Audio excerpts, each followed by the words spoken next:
Hi, I'm Jaret Boyd, and for 27 years I was director of the Carroll County Public Library.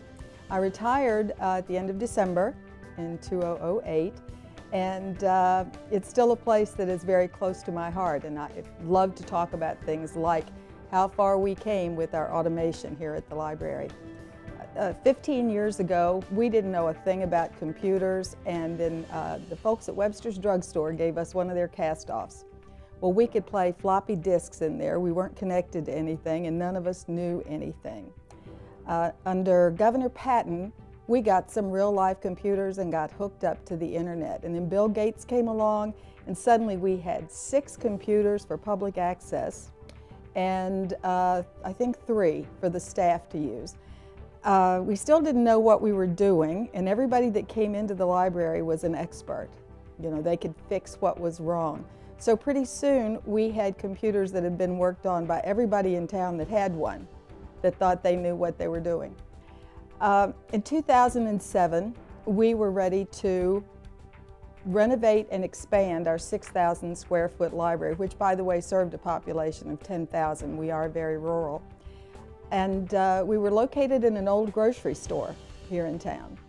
We had a deal with a fellow from Vevey, Indiana to come in and fix our computers whenever anything went wrong. But we always had to wait for him to get here, and we had to work around his schedule where he serviced other offices here in town. So the likelihood that you would find all 6 public access computers and the 4 that were available for the staff all working at the same time, very small. And on top of that, we always had a staff person on the phone, calling Dell, calling Gateway, calling TLC, what do we do? This isn't working, that isn't working. I would go to meetings and I heard about Andy Hicks and Hicks Incorporated. So I got the phone number from the folks down at Jessamine County and called them up. Well, right away they came out and did an assessment of what we thought we would have in our new library. They gave us all the specs we would need to make our purchases.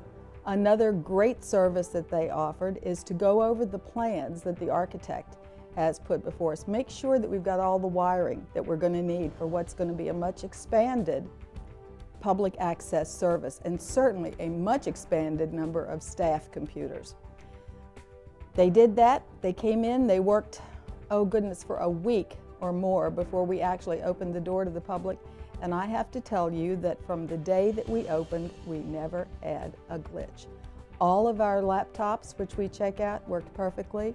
Our 8 public access computers in the adult section, as well as the 3 in the children's section, without a hitch. No staff person has to be on the phone with anybody anymore unless they call Hicks and say, this is a problem, and generally within the hour, it's fixed. I can't say enough about our good luck with Hicks Incorporated. I used to say that next to the roof, it was the best money we spent.